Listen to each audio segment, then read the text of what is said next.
The roses arrived exactly at noon on Valentine's Day. I wasn't expecting any deliveries since Thomas and I had broken up 3 months ago. The doorbell's chime echoed through my empty house, and when I opened the front door, there was nothing but a dozen blood-red roses wrapped in black paper. No card, no note, just those perfect crimson blooms against the stark February sky. I should have thrown them away. The rational part of my brain screamed at me to toss them in the garbage, but something made me bring them inside. Maybe it was the lingering guilt over how things ended with Thomas, or perhaps just the loneliness of another Valentine's Day alone. I found my grandmother's crystal vase in the kitchen cabinet and arranged them carefully, trying to ignore the growing unease in my stomach. The roses seemed to watch me as I moved around the kitchen preparing dinner that evening. Their deep red petals appeared almost black in the fading light, and their sweet fragrance had grown overwhelmingly thick. I couldn't shake the feeling that something was wrong. Thomas had never sent me black-wrapped flowers before. He'd always chosen cheerful pink paper with white ribbons, and he wasn't the type for dramatic gestures after a breakup. That night, I couldn't sleep. Every creak of the house settling made me jump. Around 2 a.m., I heard a car drive slowly past my house, engine purring low and steady. Through my bedroom window, I watched its taillights disappear around the corner, only to return 10 minutes later for another pass.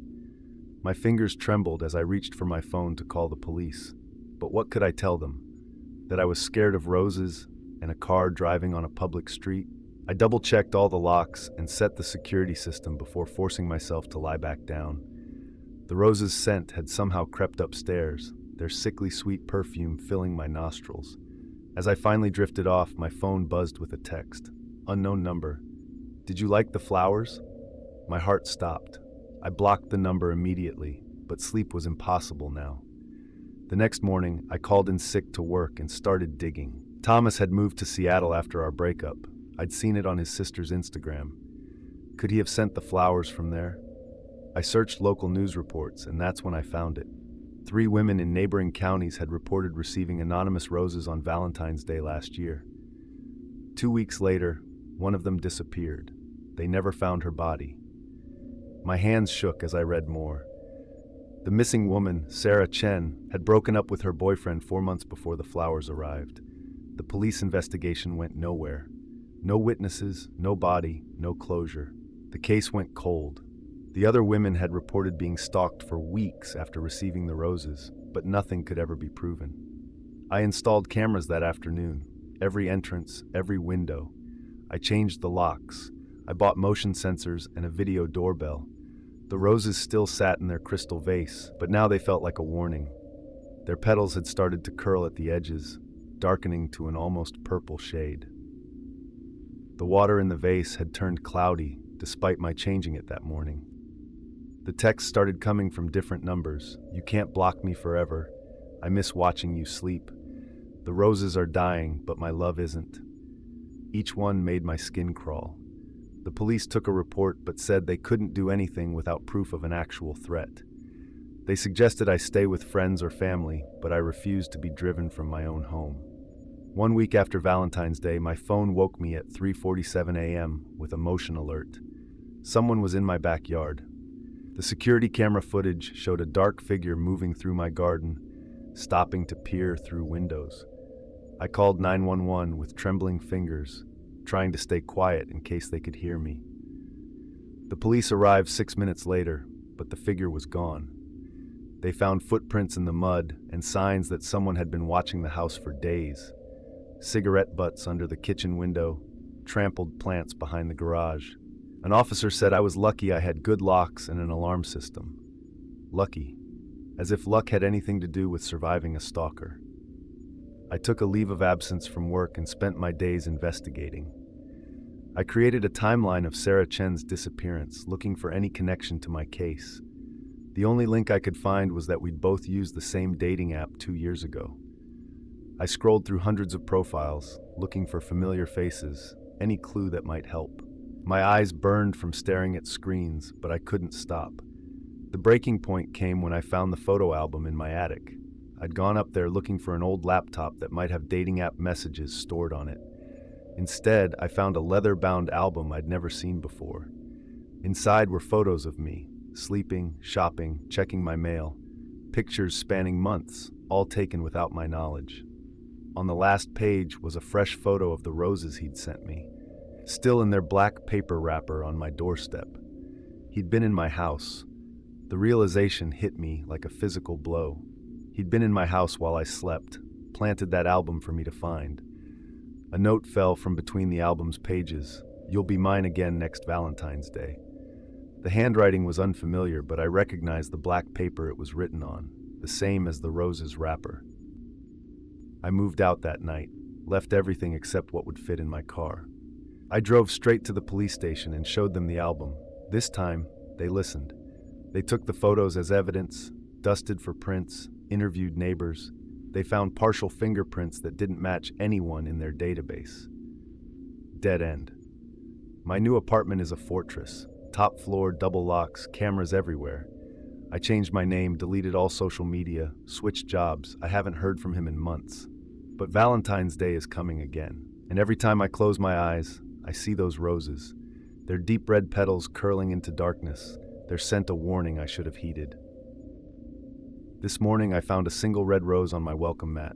No paper, no note, just one perfect bloom as red as blood on snow. And I know, with terrifying certainty, that he's found me again. The roses are just the beginning. They always are.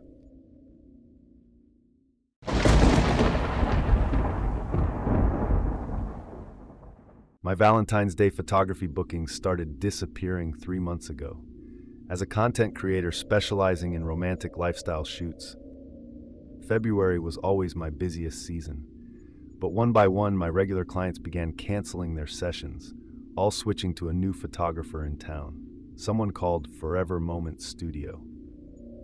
The first time I saw Forever Moments work, something felt off.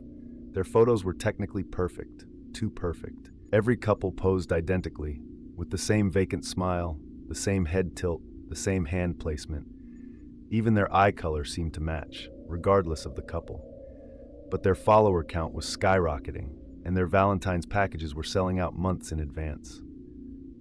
I tried to book a behind-the-scenes tour of their studio, claiming I was a photography student. Their equipment list made no sense. Vintage large-format cameras that hadn't been manufactured since the 1920s, specialized lenses with impossible specifications, and something called a soul light modifier that I couldn't find any reference to online. Their studio was located in an old Victorian mansion on the outskirts of town. The building had been abandoned for decades until Forever Moments bought it last year. The renovation happened overnight. No contractors, no permits, no paper trail. One day, it was a derelict shell. The next, it was a fully functioning studio with blacked-out windows and sophisticated security systems. Local wedding magazines couldn't get enough of their work. Every issue featured another Forever Moments couple, each looking more eerily perfect than the last. I started collecting the magazines, comparing the photos. The couple's faces were different, but their expressions were identical. Their eyes all had the same glassy sheen, like dolls' eyes. I managed to get my hands on one of their client contracts. The legal language was bizarre, clauses about image permanence and essence capture, requirements for clients to provide DNA samples for color correction purposes, and a waiver for something called soul rights. The contract was dated 1895, with only the company name and address updated. During a wedding expo, I borrowed a light meter to analyze their display prints. The readings were impossible. The light seemed to come from inside the photographs themselves. When I tried to photograph their booth, my camera malfunctioned. The images came out distorted, showing empty chairs where the sample couples had been sitting. Their social media growth defied all analytics. New followers appeared in perfect geometric progressions. Comments repeated in exact patterns. Every photo received precisely 666 likes within the first hour, no matter when it was posted. The engagement was real, I checked, but it was like their entire online presence was following some ancient mathematical formula. I started tracking their booking patterns. Every couple who took their Valentine's photos at Forever Moments disappeared from social media exactly 14 days later. Their accounts weren't deleted, they just stopped posting. No wedding photos, no honeymoon updates, nothing. As if they'd stepped out of the world the moment their perfect photos were captured. The breakthrough came when I found their chemical suppliers' invoices in a dumpster. They weren't ordering normal photography supplies. These were preservatives, embalming fluids, and something listed only as essence fixative. The quantities were massive, enough to process hundreds of bodies. Or, I realized with growing horror, hundreds of souls. I broke into their storage room last night. The walls were lined with identical black albums, each labeled with a year. Inside, the same photos repeated endlessly. Different faces, same poses, same expressions, same glassy eyes. The earliest album was from 1895. The couples hadn't aged in their subsequent photos. They hadn't changed at all. Their cameras weren't just for taking pictures. Each one was modified with brass attachments and crystal lenses that seemed to pulse with their own light. The viewfinders showed more than they should. Layers of reality, traces of movement from photos taken decades ago. Through them, every subject appeared as both their current self and what they would become. In the main office, I found their appointment book. Each session was marked with 2 dates, the shoot day and something called the preservation date, exactly 14 days later. Next to each couple's name was a number, like a measurement, 47 years, 61 years. They weren't selling photos, they were selling time. The photo release forms told the real story. By signing, couples weren't just giving up rights to their images, they were giving up rights to their future. Forever Moments wasn't preserving memories, they were preserving people, trapping them in an eternal moment of perfect happiness. The photos weren't copies, they were cages. Their Valentine's Day schedule is fully booked. 27 couples, all coming for their perfect photos. 27 more pairs of glassy eyes, frozen smiles, and stolen futures. I've called the police, but who would believe me? How do you explain that a photography studio is stealing souls through modified Victorian cameras? I'm going back tonight to destroy the cameras before Valentine's Day. If you're reading this, learn from my final shot, the one I took of their empty studio, where the shadows move on their own and every mirror reflects a different year. Some memories aren't meant to be preserved. Some moments shouldn't last forever. And if you've booked a Valentine's session with Forever Moments, cancel it. That perfect photo they're promising, it's not worth the eternity you'll spend inside it.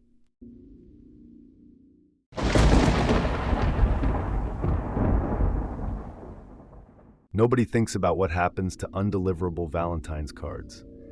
As a returns processor at the National Undeliverable Mail Facility, that's my entire job, handling the love letters, cards, and packages that never reach their intended recipients.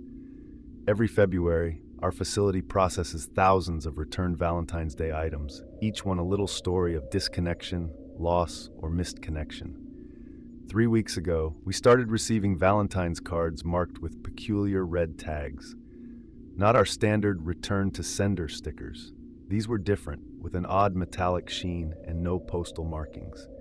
They appeared in batches, always precisely 13 cards, always addressed to people who had vanished without a forwarding address. The first card I opened was against protocol.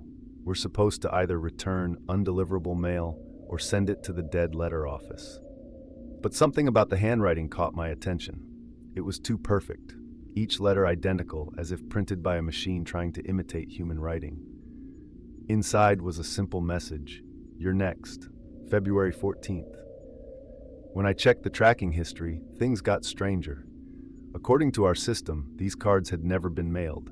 They showed no point of origin, no postmark, no routing information. Yet somehow they'd appeared in our facility, perfectly sorted into the undeliverable section, each one tagged with those odd red labels. I started cross-referencing the addressees.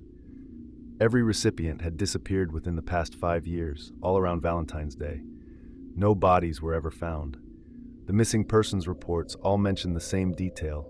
Each victim had received a Valentine's card shortly before vanishing. The cards were never found. In the basement archives, I found records dating back to 1876, when our facility first opened. Every February, like clockwork, 13 undeliverable Valentine's cards would appear. The The descriptions matched perfectly. Red tags, mechanical handwriting, threatening messages, and every year 13 people would vanish without a trace. The security footage showed nothing. The cards simply appeared between camera sweeps as if materializing from thin air. I watched hundreds of hours of recordings. At exactly 3:33 a.m. each morning, there would be a split second of static. When the image cleared, a new batch of cards would be there, neatly stacked and tagged. I contacted a postal inspector friend. She discovered similar cases at other facilities across the country. Always 13 cards, always around Valentine's Day, always followed by disappearances. The pattern was spreading. What started in one facility in 1876 had spread to dozens. This year, hundreds of cards had appeared nationwide. The lab results from the red tags came back inconclusive. The material wasn't paper or plastic. It had an organic component that the analysts couldn't identify. Under microscopic examination, the surface seemed to shift and change like living tissue. The ink contained traces of human DNA. I mapped every disappearance, every facility where the cards had appeared. The pattern formed a perfect spiral, expanding outward from our facility. We weren't just the first, we were the center. Whatever was sending these cards had started here, and it was growing, spreading across the postal system like a virus. The facility's original logbooks revealed more. In 1876, a postal worker named Elizabeth Kane had disappeared while processing undeliverable Valentine's cards. Her final log entry mentioned strange red marks appearing on the mail and a feeling of being watched. 13 more workers vanished that year. Their bodies were never found. Last night, I found markings on the sorting equipment, the same symbols that appear on the red tags, etched into the metal. They looked old, but I'd never noticed them before. When I touched them, they were warm. The security cameras caught me tracing them with my finger. In the footage, it looks like the symbols are moving. This morning, an internal memo announced that our facility will process all nationwide undeliverable Valentine's mail this year. Some computer error has rerouted everything to us. We're expecting over 10,000 pieces of returned mail. Among them will be 13 cards with red tags, 13 more victims. Unless I can stop it. I've been going through the dead letter office, looking for patterns, clues, anything that might help. The shelves seem to go on forever, filled with lost messages and forgotten love letters. Sometimes I hear whispers from deep in the stacks, like distant voices reading those undelivered words. The red tags are spreading, appearing on more letters every day. The numbers don't make sense anymore. We're processing more mail than we receive. Letters disappear from sealed bags, only to reappear days later with red tags. The sorting machines run at night when they should be powered down. Every morning, we find them warm to the touch, surrounded by perfectly sorted stacks of undeliverable Valentines. Today, I found a card addressed to me. The handwriting was perfect, mechanical, identical to all the others. The red tag seemed to pulse in the fluorescent light. I haven't opened it yet, but I know what it says. Tomorrow is February 14th. If you're reading this, stay away from your mailbox. Some Valentine's cards aren't meant to be delivered. Some messages should stay lost in the system forever.